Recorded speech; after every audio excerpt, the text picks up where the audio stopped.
Soon after the opening of its pharmaceutical subsidiary, Umbrella began development on a virus that would eliminate the need for a large-scale conventional army. This virus, you all know the one, would be tested on everything from monkeys to sharks.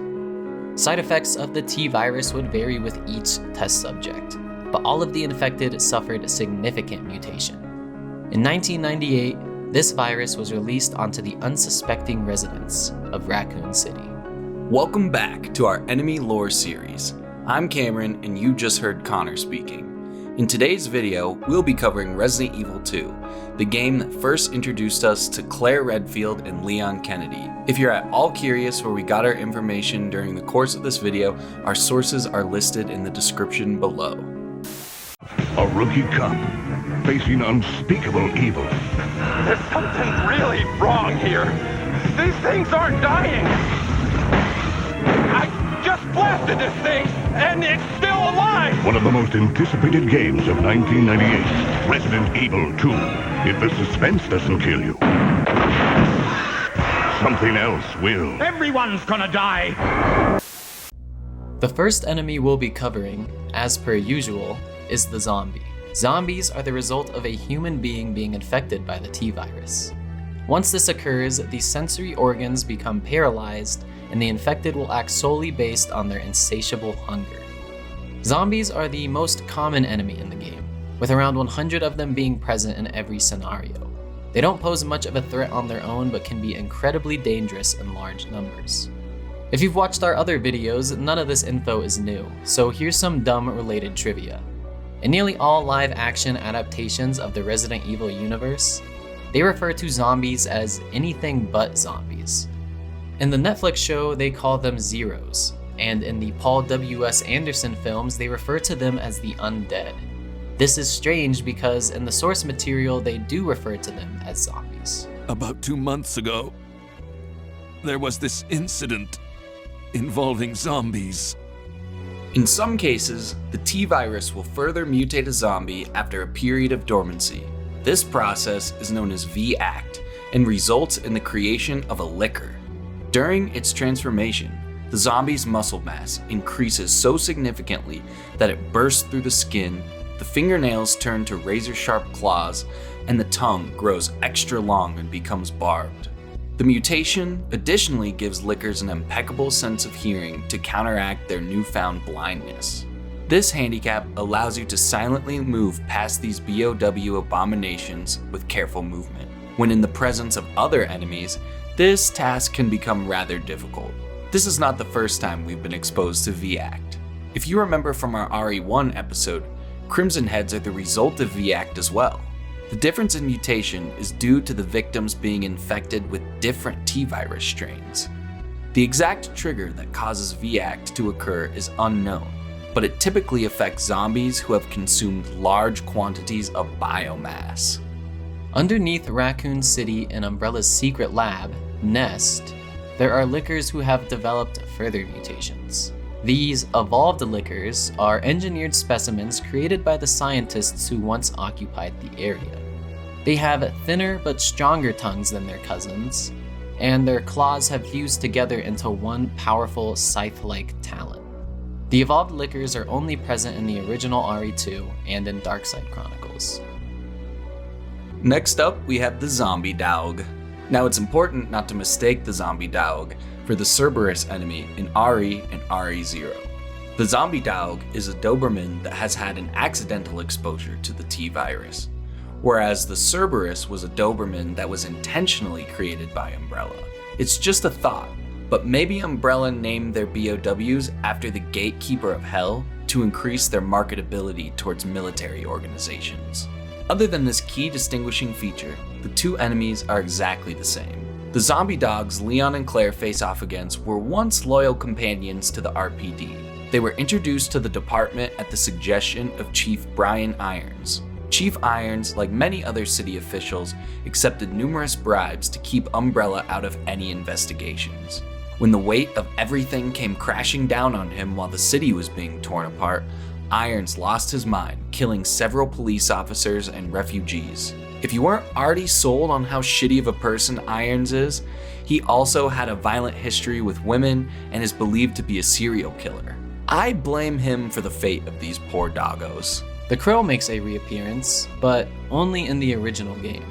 These infected crows have grown slightly in size and are only aggressive if provoked. It is believed that the T-virus spread to these crows from feasting on the various corpses left in the wake of Umbrella's creation. Encountered in the sewer, we have the G organism. These fellas have an interesting yet unsettling life cycle. As an infant, or G embryo, it will invade a body and attempt to take control over it. In most cases, the DNA of the host is not compatible with the G embryo, resulting in the creature bursting out of the body, just like that one alien scene. When the DNA of the host is compatible with the G embryo, a G adult is born. The spontaneous growth from infant to adult can take mere minutes. In this state, the G organism can spawn G young from the body. They ooze off of it and can additionally be birthed from the mouth. G adults can swim through the sewage systems of Raccoon City with ease, and if they grab you, they will infect you with a toxin that only a blue herb can heal. In some accounts, the G organism can grow into the G adult without needing a host body. The large roach enemy is similarly found in the sewers of Raccoon City, and are only dangerous in the original title. These roaches have grown in size and aggression due to the T-virus. Due to their extraordinary vitality and fertility, they've overwhelmed other organisms in a competition of survival down in the poop biome. The giant spider, one of our favorites here on Snake Meal, is yet another enemy only present in the 1998 game. These spiders have grown in size from all the chemicals that have been poured down into the sewage from Umbrella. Despite being in so many games, there's barely any info on the giant spiders that goes beyond this increased girth. Next up, we have the giant alligator. It is an alligator that is giant. How did it grow to such a size? Does anybody here want to guess? No? Well, it is because of the T-virus. I know, who would have guessed? All jokes aside, the giant alligator is a staple enemy of RE2. He may only be in a small part of both games, but that doesn't mean blowing him up Jaws style isn't infinitely satisfying. In the 1998 game, it is mentioned that the alligator was most likely a pet that was flushed down into the sewers through a toilet. Following the giant alligator are the vines.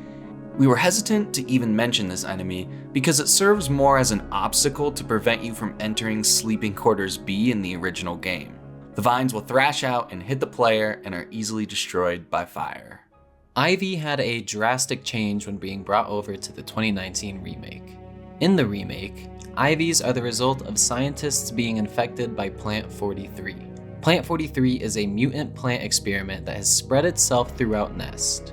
Ivies are incredibly powerful and can one-shot the player with their Venus flytrap head.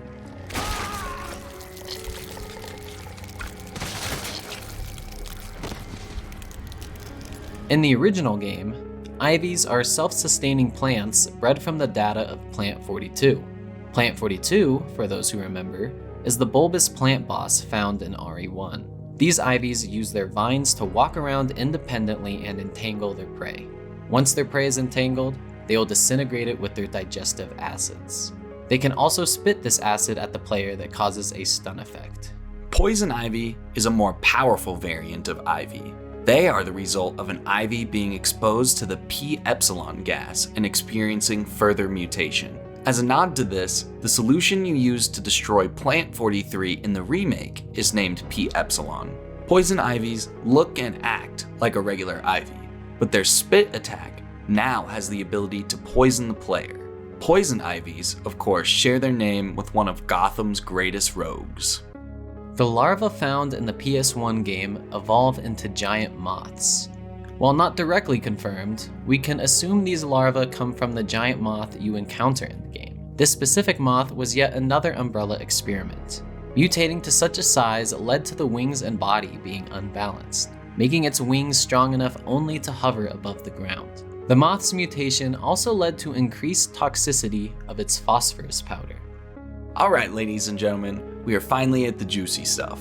Next up, we have the Ultimate Predator, a BOW created to be virtually invincible, T-103. You may know him as Mr. X, but that is not his official name. Nowhere in any of the game files does Capcom refer to T-103 as Mr. X. It is actually the name given to the creature by Toy Biz in their Resident Evil line of action figures that were released alongside the game in 1998. This tyrant model was a huge breakthrough for Umbrella. To understand why, let's rewind a bit to the events of Resident Evil 0. In RE0, we meet the T-001, otherwise known as the Prototype Tyrant.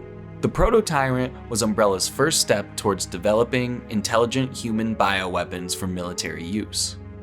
Although the Proto-Tyrant was incredibly powerful, it was deemed a failure due to its lack of intelligence.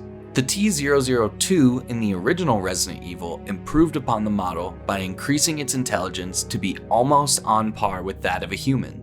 Umbrella was considering mass-producing the model, but they first wanted to gather combat data from it. This data was never collected, however, because before the tests could be run, the facility was blown up by Chris and Jill. An embryonic clone of the T-002 was evacuated from the facility before its destruction by Dr. William Birkin. From this clone, the T-103 was developed and then mass-produced on Sheena Island. The reason behind the development code 103 and not 003 is likely to separate it from its predecessors, marking it as the most significant and advanced model to date. During the events of RE2, a total of 6 T-103s were airlifted into Raccoon City. The T-103 that Leon and Claire encounter is lovingly referred to as T-00. We're just gonna call him Mr. X from here on out for obvious reasons though. Mr. X was given instructions to recover a G-virus sample on the pendant of Sherry Birkin and to kill anybody found in the Raccoon police station. Mr. X wears a long black overcoat, which in addition to looking super menacing also serves an important function. Tyrants, as we know, have a tendency to uncontrollably mutate. In order to prevent this, Umbrella developed power limiters that would stop runaway mutations from occurring. Mr. X's long overcoat is one such power limiter. The fedora that Mr. X adorns in the remake is not a power limiter, if you're at all curious. I think he just likes the hat. In our final encounter with Mr. X, a bunch of pipes explode around him, which results in his power limiter being destroyed. Without a power limiter to control him, Mr. X evolves into a super tyrant. In this form, his body mass increases significantly, and skeletal growth in the arm forms into a crude claw, or claws in the original game. The mutation additionally makes Mr. X faster, stronger, and more resilient to damage. He can take almost everything you throw at him, aside from a well-placed rocket launcher shot, courtesy of a sexy spy. In order to talk about our last enemy, G, we must first dive into the story of Dr. William Birkin. Even from an early age, Birkin was incredibly smart. He gained his doctorate as a teenager and began his career with Umbrella at the age of 15. During his formative years, he participated in an executive training program held in Arclay County. It was here that he met a young Albert Wesker, whom he developed a friendly rivalry with. After the training school was closed in 1978, Birkin accepted a senior role at Arclay Laboratory. Here, he experimented with Umbrella's infamous T-virus, and further developed it to keep humans in an aggressive, brain-damaged state. He would also solve the problem of 10% of the population being immune to the virus through the development of the Hunters. In 1988, Birkin accompanied an Umbrella task force in a raid on Umbrella co-founder James Marcus's lab. After watching Marcus get gunned down, he would collect all of Marcus's research on the T-virus to supplement his own. This is where Birkin would gain the moniker of creator of the T-virus. Later on, Birkin would meet in person with Oswald E. Spencer, another Umbrella co-founder, to acquire one of Umbrella Europe's Nemesis alpha parasites. This parasite was notorious for killing its hosts, so Birkin thought to implant it into Lisa Trevor, a young girl who over the years survived brutal experimentations for the benefit of Umbrella. When the Nemesis alpha was placed within Lisa, her body absorbed it and its DNA was added to her own genome, giving her tentacles. This experiment inspired Birkin to create a virus capable of mutating humans into a superior subspecies. This virus would be called Golgotha, or G-virus for short. Having gained Spencer's favor, Nest was built underneath Raccoon City for Birkin to develop the G-virus. With his wife Annette and a number of researchers by his side, Birkin worked diligently to perfect his creation. When the T-virus was released in the Arklay Mountains, it resulted in the destruction of the laboratory, the training school, and a train transporting staff. Some higher-ups at Umbrella blamed Birkin and Wesker for this incident, which helped push Wesker into the decision of leaving Umbrella and selling all their secrets to a rival company. Birkin decided to stay with Umbrella to complete the G-virus, but entered into secretive talks with the US military to sell it to them in exchange for asylum for him and his family. Unfortunately for Birkin, Umbrella caught wind of the deal and sent a squad out to confiscate the virus. The Umbrella Task Force, led by Hunk, gunned down Birkin after he refused to cooperate with them. Injured and bleeding out on the ground, Birkin injected himself with a G sample. This is the moment William Birkin died and G was born. After injecting the virus, it began to repair Birkin's bullet injuries. It grossly overcompensated in curing his wounds, however, resulting in a huge eyeball developing on the right shoulder. Once G awakened, he followed the Umbrella Task Force down into the sewers for some good old vengeance. All members of the task force, except for Hunk, were killed, and the mutated Birkin ate the remaining G samples. He also destroyed several T samples that the squad had with them, which the rats consumed and spread into the city's water supply. G instinctually sought his own daughter Sherry as the perfect host to implant with his parasitic larvae. It is unknown as to the exact moment that Sherry was implanted, but her mother Annette successfully treated the parasite in the Nest facility. The treatment left Sherry with a dormant form of the G-virus inside of her, which would later be explored during her campaign in Resident Evil 6. Throughout subsequent encounters with Leon and Claire, G's body erodes away from newfound injuries only to be replaced and enhanced by the G-virus. With every new mutation, G slowly began to lose all semblance of humanity, ultimately growing into a gigantic, gross blob. This amorphous form attaches itself to an escaping Umbrella train in a final attempt to get Sherry. In the original game, the train can detect biohazardous threats and will self-destruct to kill any BOWs on board. G is killed when the train detects him and explodes. In the remake, G is impaled in the eye as the train car that he has taken over is released to be consumed by the destruction of Nest. Well folks, that is all we have for you today. We really hope you enjoyed the video, and if we missed any bits of lore, be sure to add it down in the comments below. Our next video will be on RE3 Nemesis, so be on the lookout for that. Thanks for watching.